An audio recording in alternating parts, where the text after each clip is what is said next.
السلام علیکم ورحمۃ اللہ وبرکاتہ۔ سنو نیوز ایچ ڈی میں آپ کا میزبان ڈاکٹر عمر ریاض عباسی آپ کی خدمت میں حاضر ہے۔ ناظرین، پاکستان سے لے کے گلوبلی انٹرنیشنل افیئرز کی جب ہم بات کریں تو دنیا اس وقت ہوچ پوچ سی کی کیفیت میں ہے، اور وہ اس لیے کہ ٹرموائل ہے، نہ صرف مسلم ورلڈ میں ہے بلکہ اکراس دا گلوب۔ اگر رشیا یوکرین کانفلکٹ کی بات کریں، اسرائیل کی انٹرفیئرنس کی غزہ میں بات کریں، غزہ کے ری بلڈ کے پروسیس کی بات کریں، تو ہر جگہ ہمیں کانفلکٹس ایشوز نظر آ رہے ہیں۔ وہیں پہ ہمیں فوڈ سیکیورٹی کا بہت بڑا چیلنج ہے دنیا کے لیے، انوائرمنٹل چیلنجز ہیں، پھر اس کے علاوہ واٹر کرائسس بڑی تیزی سے ایمرج ہو رہا ہے جس کی طرف ہماری توجہ نہیں۔ اس کے علاوہ ہماری یوتھ جو ریڈیکلائزیشن کی طرف، فینیٹسزم کی طرف بڑی تیزی کے ساتھ شدت پسندی کی طرف بڑھ رہی ہے، اس پہ بھی بات کریں گے۔ وہیں پہ ایک ہمارے لیے ایک بلیسنگ بھی ہے اور ایک امید کا روشن باب بھی ہے کہ ہمارے یوتھ کے کچھ ایکٹیوسٹ عناصر جو فلسطین کاز ہو تب بھی وہ بڑھ چڑھ کے حصہ لیتے ہیں، کانفرنسز کرواتے ہیں، توڑنے کی نہیں جوڑنے کی بات کرتے ہیں، مسلم ورلڈ کو امہ کی طرف لے جانے کی بات کرتے ہیں۔ تو یوتھ کا ایک ایسا سیگمنٹ بھی ہے پاکستان میں جس میں سیکٹیرین بائسنس نہیں ہے، جس میں انکلوسیونیس ہے، اور میں خود ان کے بہت سارے فنکشنز میں گیا ہوں، وہاں پہ ہر اسکول آف تھاٹ کے لوگوں کو، ریپریزنٹیٹیو کو دیکھا ہے۔ پاکستان کی بات ہوتی ہے، اسلام کی بات ہوتی ہے، یونٹی آف مسلم امہ کی بات ہوتی ہے۔ فلسطین کاز ہو، اس پہ درجنوں کانفرنسز آپ نے کروائیں، یونٹی آف امہ کی بات ہو۔ ابھی حال ہی میں آپ دوبارہ مسلم طلبہ محاذ کے پریزیڈنٹ نامینیٹ ہوئے، منتخب ہوئے، میری مراد محترم بلال ربانی صاحب۔ بلال بھائی، بہت شکریہ آپ کی آمد کا۔ سب سے پہلے تو یہ بتائیں کہ آپ کو مبارک ہو، آپ پریزیڈنٹ ابھی منتخب ہوئے ہیں مسلم طلبہ محاذ کے۔ پھر آپ جو ایکٹیویٹیز ہیں آپ کی مسلم طلبہ محاذ کی، ان کے حوالے سے کچھ بتائیں، کن کن فرنٹس پہ آپ کام کر رہے ہیں اور اس کام کی نوعیت کیا ہے؟ بہت شکریہ ڈاکٹر صاحب آپ کا، اور آپ کے توسط سے آپ کے اس میڈیا چینل کا کہ آپ نے ہمارا موقف جاننے کے لیے ہمیں یہاں مدعو کیا۔ مسلم طلبہ محاذ بیسیکلی ایک طلبہ اور یوتھ کی تنظیمات کا، جو مختلف تنظیمات ہے اس کا یہ اتحاد ہے، اور ہمارا چونکہ محل وقوع ہے تعلیمی اداروں کے اندر کام کرنا، معاشرے کے اس نوجوان کو ہم اپنے طرف اٹریکٹ کرتے ہیں جو آج کے معاشرے پر کل اثر انداز ہو سکتا ہے۔ تو ہمارا جو محل وقوع ہے، ہم نوجوانوں میں کام کر رہے ہیں، اور بیسیکلی جو ہمارا کام ہے وہ جامعات کے اندر ہے، یونیورسٹیز کے اندر ہے، اسی طرح ہمارا کالجز کے اندر ہے، سکولز کے اندر ہے، اور پھر ہمارا مدارس عربیہ کے اندر بھی ہے۔ ہمارے ساتھ جو تنظیمات ہیں جو اس اتحاد کا حصہ ہیں، ان کا جو نیٹ ورک ہے وہ سکولز میں بھی ہے، یونیورسٹیز میں بھی ہے، کالجز میں بھی ہے، مدارس میں بھی ہے۔ تو اس پورے نیٹ ورک کو ہم لے کر چل رہے ہیں۔ جو بیسیکلی ہمارے کام کے مقاصد ہیں وہ یہ ہے کہ ہم نوجوانوں کو اس کے پیدائش کے مقصد کے بارے میں بتا سکیں کہ بحیثیت مسلمان ہم کیوں پیدا ہوئے ہیں، اور دوسرا کہ ہماری جو تعلیم کا حصول ہے اس کا مقصد کیا ہے، حصول تعلیم کا مقصد کیا ہے، کیا نوکری ہے یا کوئی پیشہ ورانہ صلاحیتوں کو سیکھنا ہے، یا اس سے بڑھ کر بھی ہم تعلیم کسی مقصد، کسی کاز کے لیے حاصل کر رہے ہیں۔ تو مسلم طلبہ محاذ کے جو کچھ نکات ہیں اس پر میں روشنی ڈال دیتا ہوں۔ ہم نے کچھ نکات ایسے اکٹھے کیے جس پر پوری طلبہ تنظیمات کو، یوتھ کی تنظیمات کو اور نوجوان نسل کو ہم اکٹھا کر سکے۔ اس میں یہ تھا کہ بنیادی طور پر ہم نوجوانوں کے اندر عقیدہ توحید، عقیدہ ختم نبوت صلی اللہ علیہ وسلم کا تحفظ اور اس کے بارے میں شعور فراہم کرنا، اور ناموس صحابہ و اہل بیت رضی اللہ تعالیٰ عنہ کا تحفظ کرنا، اور صحابہ کرام اور اہل بیت کی جو تعلیمات ہے اس کو معاشرے کے اندر عام کرنے کے لیے جدوجہد کر رہے ہیں۔ اسی طرح طلبہ چونکہ پاکستان کے اندر ایک بہت بڑے پیمانے پر اور ایک بہت بڑے عرصے سے طلبہ کے حق کا استحصال ہو رہا ہے، طلبہ یونین بین ہے، اس کے لیے، اس کی بحالی کے لیے جدوجہد کرنا۔ اسی طرح پھر جو ہمارے عالمی کازز ہیں جیسے فلسطین کا ہے، بحیثیت مسلمان ہم سب کی ذمہ داری ہے کہ ہم مسلم امہ کی بات کریں، ہم حدود کے اندر محدود نہ ہوں۔ تو فلسطین کاز پر ہم ساری طلبہ تنظیموں کو اکٹھا کر کے کام کر رہے ہیں۔ اسی طرح پھر جو شام کیا ری بلڈ ہوا ہے اس کے لیے ہم پوری مسلمانوں کے ساتھ مل کر کام کر رہے ہیں۔ بالخصوص جو طلبہ برادری ہے، فلسطین کی ہو، کشمیر کی ہو، جو مودی کے مظالم کے شکار انڈین یونیورسٹیز میں، انڈین کالجز میں جو مودی کی فسطائیت کے شکار ہیں، ان کے لیے آواز بلند کرنا۔ اور اسی طرح پھر اس کو آپ آگے لے کے چلیں، ڈاکٹر عافیہ صدیقی کے کاز کو ہم پوری پاکستان کے اندر لے کے جا رہے ہیں۔ تو یہ کچھ ایسی مختلف چیزیں ہیں جن پر سب کا اجماع ہے، تو اس کے لیے ہم جدوجہد اچھا کر یہ رہے ہیں۔ بتائیں، بڑی خوبصورت بات کی، اس کا مطلب ہے ہزاروں لاکھوں نیٹ ورک میں ہوں گے نوجوان آپ کے ساتھ جو ایک آواز بنتے ہیں۔ پاکستان کا قیام، کیونکہ ہم کہتے ہیں کلمہ طیبہ کی بنیاد پہ ہوا، بالکل آئیڈیالوجیکل سٹیٹ ہے پہلی اسلامک، تو وہ رول آف لا جو قرآن و سنت تھا اور پھر خلافہ علی منہاج النبوہ جو ایکسپینڈ ہوئی انسٹیٹیوشنز کی صورت میں اکثر سوچتا ہوں کتابوں میں استاد بھی پڑھاتے ہیں، مدارس میں بھی، یونیورسٹی، اسکول، کالج، وہ خلافت راشدہ کا حسین ماڈل کتابوں کی حد تک ہے، تقریروں تحریروں کی حد تک ہے۔ پاکستان کے آپ نہیں سمجھتے کہ مسائل کا حل ریوائول آف خلافہ ماڈل ہے؟ دیکھیں ڈاکٹر صاحب، صرف پاکستان ہی نہیں، اس پوری امت مسلمہ کی آج جو ذبو حالی ہے، اس کے پیچھے جو راز پنہا ہے وہ یہ ہے کہ ہم اس نظام سے دور ہو گئے، جو نظام خلاق عالم نے ہمارے لیے پسند کیا تھا۔ آج ہم ان نظاموں کو اپنے اوپر امپلیمنٹ کر رہے ہیں جو بندے کے بنائے گئے ہیں۔ اب بندہ زیادہ رحیم ہے یا رحمان اور رحیم زیادہ رحیم ہے؟ اللہ رب العزت کی زیادہ رحیم ہے، اس نے ہمیں بنایا ہے۔ جب اس نے ہمیں بنایا ہے تو وہ یہ بہتر جانتا ہے کہ ہمارے لیے کون سا نظام ہوگا، اور پھر وہ نظام جو اس نے ہمیں دیا ہے، آپ اس نظام کی باریں دیکھیں، آپ خلافت راشدہ کا دور دیکھیں، آپ رسالت مآب صلی اللہ علیہ وسلم کا دور دیکھیں کہ انسانیت اپنی معراج کو پہنچ چکی تھی۔ آپ دیکھیں کہ ایسی انسانیت اپنی معراج پر پہنچی کہ جو بیت المقدس آج ہم جنگ و جدل کے ذریعے جس کے لیے لڑ رہے ہیں، جس بیت المقدس کے لیے پچھلے 18 ماہ کے اندر ہزاروں کی قربانی دے دی گئی ہے، اور اس جنگ کے اندر 2 لاکھ سے زیادہ لوگ اب تک شہید ہو چکے ہیں، وہ بیت المقدس اس نظام کی پاور سے جناب سیدنا فاروق اعظم نے بغیر جنگ کے فتح کیا۔ تو اصل آج جو ہماری ذبوحالی ہے، اور بالخصوص پاکستان کی جو ذبوحالی ہے، اس کا بیسک مقصد یہی ہے کہ آج ہم اس نظام سے دور ہوئے جو نظام اللہ رب العزت نے ہمیں دیا تھا۔ آج آپ دیکھیں ہمارے کچہریوں میں ظلم کا راج ہے، ہمارے تھانوں میں طاقتور کے لیے تھانے کی ساری انتظامیہ ہی بدل جاتی ہے، اور مظلوم کے لیے یہ وہ پولیس نہیں ہے جو سیدنا عمر نے قائم کی تھی۔ دیکھیں پیشے تو سارے وہی ہیں، پیشے وہی سارے ہیں، لیکن مقاصد بدل گئے ہیں، ترجیحات بدل گئی ہیں۔ جب آپ کی ترجیحات بدل جاتی ہے، آپ مقاصد سے دور ہو جاتے ہیں، تو پھر آپ کبھی بھی اپنے اہداف کو نہیں پا سکتے۔ پاکستان کے لیے جو قربانی تھی، آخر 10 لاکھ قربانی دی گئی ہے، تو کیا اس لیے دی گئی تھی کہ ہم یہاں ایک آزاد مملکت بنا لیں گے؟ آزاد رہنا اور عبادات کے لیے تو نہیں کی تھی۔ دیکھیں عبادات تو شاید انڈیا میں ہم سے زیادہ اچھی ادا کی جا رہی ہے، یورپ میں اسلامک سینٹرز ہیں، امریکہ میں، پوری دنیا میں ہیں، عبادات کے لیے نہیں۔ آج ہمارا ایک کانسیپٹ بن گیا کہ جب ہم نظام اسلام کی بات کرتے ہیں تو ہم عبادات کی طرف لے آتے ہیں۔ عبادات نہیں، عبادات کا کرنا ہم سب پر لازم ہے، لیکن اس نظام ٹوٹیلیٹیرین تھیوری جو ہے، اصل چیز یہ ہے، اس نظام کے لیے ہمیں واپس آنا معیشت، ہوگا۔ تجارت، سیاست، گورننس، سب کچھ اس کے مطابق۔ پوری مملکت کے نظام، وہ معیشت کا ہو، وہ معاشرت کا ہو، وہ صحت کا ہو، وہ تربیت کا ہو، وہ اخلاقیات ہو، وہ معدنیات کی تقسیم ہو، اسلام نے ایک پورا آپ کے سامنے آئیڈیل دور سامنے رکھا ہے۔ آج امن و امان کی صورتحال یہ ہے کہ اس رمضان المبارک کے مہینے میں بھی آپ 10 بار اپنے گھر کی دہلیز پر کھڑے ہونے کے لیے سوچتے ہیں، لیکن اسلام کے نظام میں امن عالم یہ تھا کہ سیدنا امیر معاویہ نے اپنے دور میں یہ اعلان کر دیا تھا کہ میری دور میں اور میری دور خلافت جہاں تک اس کا میل وقوع پھیلا تھا کہ اپنی دکان کو تالا نہیں لگائے گا۔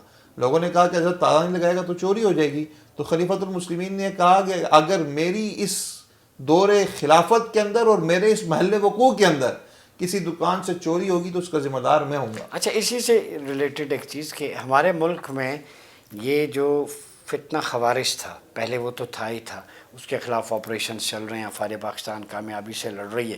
خوارج کی علامتیں بھی احادیث میں آپ کو بہتر پتہ، شر الخلائق کہا گیا، کلابہم النار، ٹھیک ہے، صفاء الاحلام، ساری علامتیں موجود ہیں۔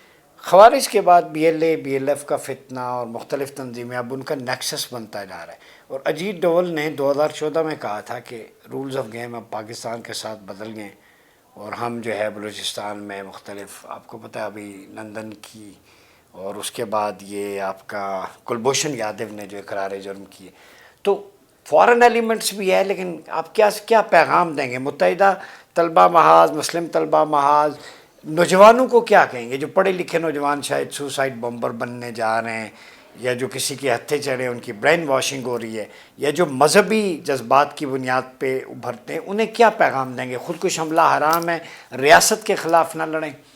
دیکھیں اس میں بنیادی چیز تو یہ ہے کہ آج ہم جس فتنوں کا ہمیں سامنا ہے، شاید اس سے قبل کبھی بھی اس قدر بڑا یہ فتنے ہمارے سامنے بن کر کھڑے نہیں ہوئے تھے.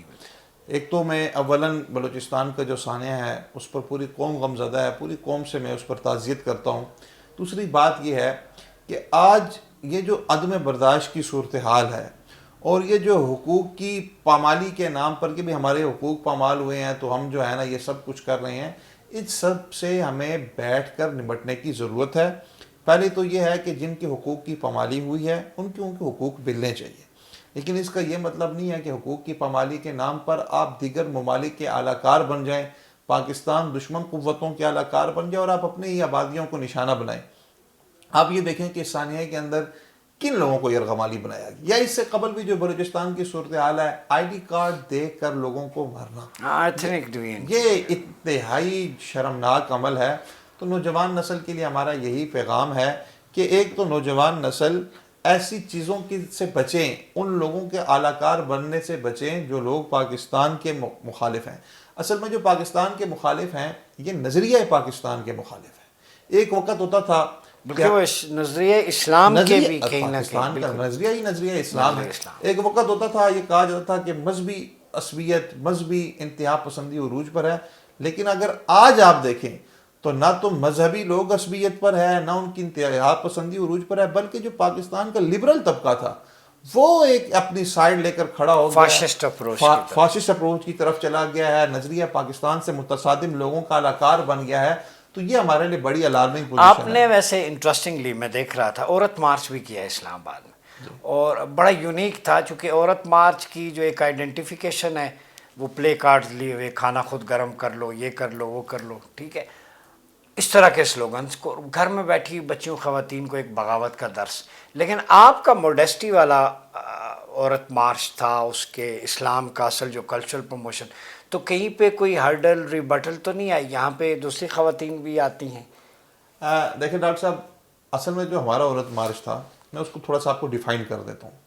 وہ تھا عورت کے حقوق کے لیے. دیکھیں پاکستان کے اندر عورت کا جنسی استحصال ہو رہا ہے، جائیداد میں عورت کو حصہ نہیں مل رہا، جہاں بچیاں تعلیم حاصل کر رہی ہیں مخلوط نظام تعلیم کی وجہ سے وہاں نمبرز کے لیے ڈومیسٹک وائلنس بھی ہے، ہر طرح کا وائلنس ہے، جنسی استحصال ہے اور بہت طرح کے معاملات ہیں. پھر آپ دیکھیں جائیداد کے اندر بچیوں کے ان کو حق نہیں دے جاتے، شادیاں کرنے کے بعد بیٹیاں گھروں میں مہمان بن کر آتی ہے، اور اس طرح کے 20 مسائل ہیں.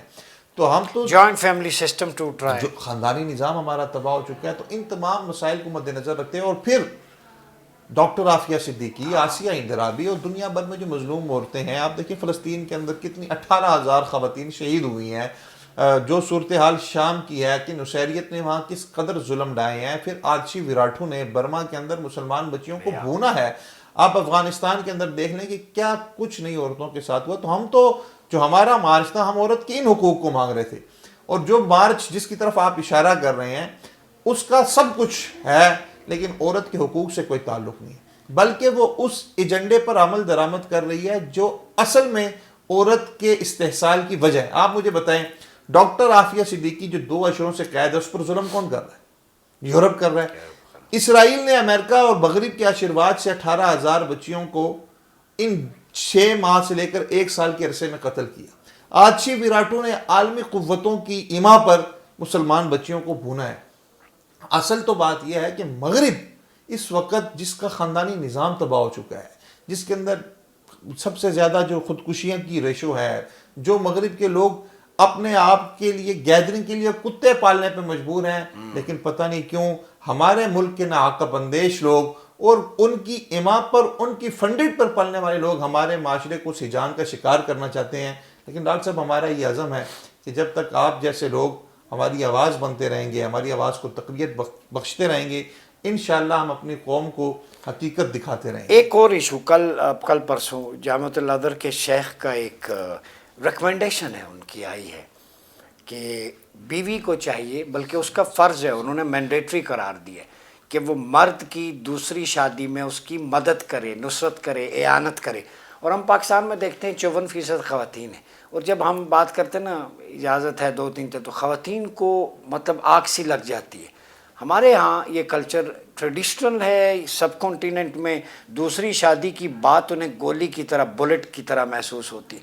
حالانکہ شیخ الازہر نے بھی کہہ دیا اگر آپ نکاح کو سستا کر دیں ایڈلٹری کی طرف کوئی جائے گا ہی نہیں. نکاح ایکسپینسو ہے جس کی وجہ سے ایکسٹرا میریٹل ریلیشن شپ بڑھتے جا رہے ہیں. تو بری تجویز تو نہیں ہے بلکہ مستحسن ہے کہ خواتین جو ہے اپنے خامدوں کی بڑھ چڑھ کے خود شادی کروائیں. ٹرکش کلچر میں ہے، سینٹرل ایشیا میں ہے، مڈل ایسٹ میں ہے.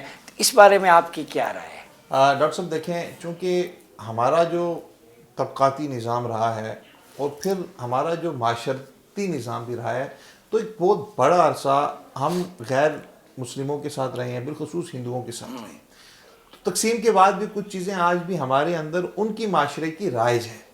اسلامی نظام کے اندر آپ خود دیکھیں کہ رسالت مآب صلی اللہ علیہ وسلم کی خود 11 شادیاں ہیں، اور اس کے ساتھ آپ حضرات صحابہ کرام کی دیکھیں یہ سب کچھ کیوں تھا.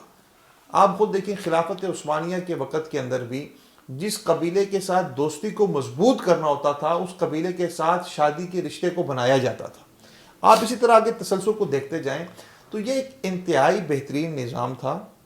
لیکن ہمارے ہاں دوسری شادی کو نہ جانے کوئی ظلم کا پہاڑ بنا دیا گیا. لیکن ایسا نہیں. خود قرآن بھی، اسلامی تعلیمات بھی، رسالت مآب صلی اللہ علیہ وسلم کے فرامین بھی ہے کہ اگر آپ حقوق کو ایک برابر تقسیم کر سکتے ہیں تو آپ 1 شادی، 2 شادی، 3 شادیاں اور 4 شادیاں کریں.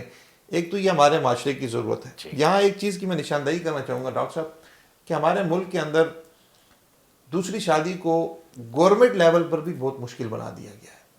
نکاح کی رجسٹریشن کے لیے جب کوئی شخص دوسری شادی کے لیے جاتا ہے تو پہلی بیوی کے لیے اس سے اجازت نامہ لے کر وہاں جمع کرانا پڑتا ہے، تب جا کے نکاح فارم آپ جمع ہوتے ہیں. جبکہ شرع کے اندر اس کی کوئی ضرورت نہیں ہے. لیکن جب آپ خود قانون اتنے مشکل بنا دیں گے، آپ دیکھیں لڑکیاں جہیز کے نام پر 40 سال اپنے گھروں میں رہ جاتی ہیں. لوگوں کے گھروں کے پیچھے قبرستان ہے. نہیں، ایکسٹرا میریٹل ریلیشن شپ میں انوالو ہونا وہ زیادہ بہتر ہے یا صاف ستھرا نکاح زیادہ بہتر؟ ظلم عظیم ہے. میرے پاس کیسز آئے، آپ یو کین ناٹ روزانہ امیجن. ایسے بندے، بیوی ہے، ایج اتنی ہو گئی ہے، اب وہ چاہتے نہیں، وہ کہتے بیگم اجازت نہیں دیتی.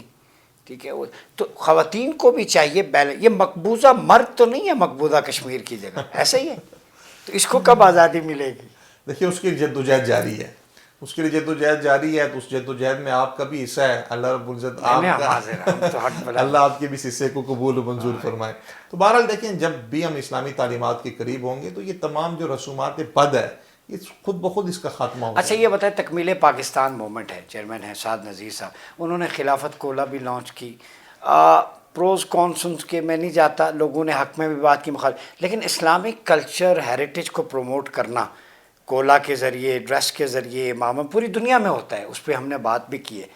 ابھی پاکستان کے اندر وہ ایک پیسفل سٹرگل لے کے چل رہے ہیں کہ سٹیٹس کو کی جگہ ہم وہ ڈسٹریبیوٹیو جسٹس والا نظام لائیں، پرامن طریقے سے وہ کتابوں سے نکال کے احباب حل وقت تک لے کے جائیں. اس جدوجہد کو آپ کیسے دیکھتے ہیں؟ دیکھیں اس جدوجہد کو مد نظر رکھتے ہوئے تکمیل پاکستان کو ہم نے اپنی مسلم طلبہ محاذ پاکستان کے اندر بھی بحیثیت جماعت بھی شامل کیا، اور ہم ان تمام کاموں کو، ان تمام عوامل کا خیر مقدم کرتے ہیں. یہ ایک بہت ضروری تھا کہ نوجوان نسل کو اور پھر پورے اہلیان اسلام کو، اہلیان پاکستان کو اس نظام کو بتلایا جائے، اس نظام کا عملی نمونہ بنا کر پیش کیا جائے جس نظام کو آج مغرب نے ظلم کا نظام بنا کر پیش کیا. جبکہ سب سے بڑا دنیا میں امن کا نظام خلافت راشدہ کا نظام تھا اور خلافت کا نظام. دوسری بات جو خلافت کولا کے حوالے سے آپ نے کی کہ دیکھیں پاکستان کا اپنا ایک برانڈ لانچ کرنا اور اتنے بڑے پیمانے پر لانچ کرنا، اور پیپسی اور ڈیو اور یہ شیزان اور ان سب کو قطع کر کے اگر اتنا بڑا ایک اپنا برانڈ آیا ہے تو اس برانڈ کا تو ہم سب پاکستانیوں کو برانڈ ایمبیسیڈر بننا چاہیے. تو یہ ایک بہت بہترین کوشش کاوش ہے. اللہ رب العزت اس کوشش کاوش پر جو ان کے ساتھ دیگر لوگ بھی کوشش کر رہے ہیں، اللہ ان کی بھی ان تمام سیاحت کو قبول فرمائے. اور ہم یہ سمجھتے ہیں کہ یہ ایک بہترین کوشش ہے، اس کو جاری اور ساری رہنا چاہیے. ون لائنر، کیا مسلم طلبہ محاذ اور جتنی بھی جماعتیں مشکل کی اس گھڑی میں افواج پاکستان جن فتنوں کے خلاف لڑ رہی ہیں ان کے ساتھ کھڑی ہیں؟ کیا پیغام دیں گے اس فوجی جوان کو؟ مسلم طلبہ محاذ پاکستان کی ریاست کے ساتھ، ریاست کے تمام اداروں کے ساتھ شانہ بشانہ اور کندھا ملا کر کھڑی ہے. دیکھیں ایشوز ہو سکتے ہیں لیکن ان ایشوز پر بات کی جا سکتی ہے, ڈیبیٹ ہو سکتی ہے, ان ایشوز کو ریزالو کیا جا سکتا ہے. لیکن یہ نہیں ہو سکتا کہ ایشوز کے نام پر آپ بغاوت کریں, ایشوز کے نام پر آپ ریاست کے سامنے کھڑے ہو جائیں. ایشوز کو ریزالو کرنے کے لیے آپ کو ٹیبل ٹاک کرنی پڑے گی, آپ کو ٹیبل پہ بیٹھنا پڑے گا. تو ہم ریاست کے ساتھ, ریاست پاکستان کے ساتھ, ریاست پاکستان کے تمام ادارہ جات کے ساتھ شانہ بشانہ کھڑے ہیں, اور ہم یہ سمجھتے ہیں کہ پاکستان اسلام کا قلعہ ہے اور یہیں سے اسلام کی بہاریں نکلنی ہیں. لہٰذا ہم پاکستان کے لیے اور اہلیان پاکستان کی خوشحالی کے لیے ہم وقت تیار ہیں. بہت شکریہ بلال ربانی صاحب, آپ کی آمد کا. ناظرین, آپ نے گفتگو سنی. آخر میں چونکہ ہم راہ عزیمت کے مسافر ہیں, رخصت تو نہیں ہے. میں نے نکاح کی جب دوسرے کی بات کی تو یہ عزیمت کا راستہ ہے جو ہر مرد اختیار کرنا چاہیے اسے. رخصت سے باہر نکلیں, اور یہ سیریس ڈیبیٹ ہے, بجائے اس پہ کہ ہم اس دوسری طرف لے کے جائیں. میرے پاس جو کیلکولیشنز آئی ہیں 54% خواتین ہیں. وہ وسعت قلبی اور ظرفی پیدا کرے. مرد کوئی مقبوضہ علاقہ نہیں ہے کہ ایک ہی کو آپ نے تھام لیا ہے تو وہ آپ کی پراپرٹی ہو گئی ہے. دل کھلا کریں, وسیع کریں. جتنی شادیاں ہوں گی دسترخوان اتنا وسیع ہوگا, خوشحالی آئے گی. آپ صلی اللہ علیہ وسلم کی بارگاہ میں ایک شخص آیا, تنگی ہے, فرمایا دوسری شادی کر لو, ایک کی ہوئی ہے. تو وہ گیا, اس کے بعد غائب ہو گیا, واپس آیا, فرمایا اتنی خوشحالی آ گئی. تو اس کو سیریس لیں. ہماری ٹریڈیشن جو ہندوازم سے, جیسے بلال بھائی نے بتایا روایت کہ ایک دوسرے کو پتہ نہیں, یہ سمجھتے ہیں کہ ایسے ہو گیا. تو معاشرے میں نکاح کو سستا کریں, معاشرے کے اندر اعتدال لائیں. اور جیسے انہوں نے کہا کہ اداروں کے ساتھ ہم کھڑے ہیں, نیگوسیشن, اگر کسی کو کوئی کنفلکٹ ہے وہ مذاکرات کرے. یہ مسلح بغاوت جائز نہیں ہے, چاہے کسی بھی گروہ کی ہو, مسلح جتھے کی ہو. قوم کو اس وقت اتحاد کی, یونٹی کی ضرورت ہے. اور وہ ریوائول آف خلافہ ماڈل جو خلفائے راشدین المہدیین رضوان اللہ علیہ مجمعین نے کر کے دکھایا, انسٹیٹیوشن بلڈنگ, وہ کتابوں سے نکال کے وہ ہمیں امپلیمنٹ کرنا چاہیے. کم از کم ایسنس تو اس کی لیں. اپنے ادارے قائم ہیں لیکن اس میں اس کی روح کے مطابق فیصلے ہوں. اپنا بہت خیال رکھیے گا. اپنے میزبان ڈاکٹر مریاض عباسی کو اجازت دیجیے. اللہ حافظ.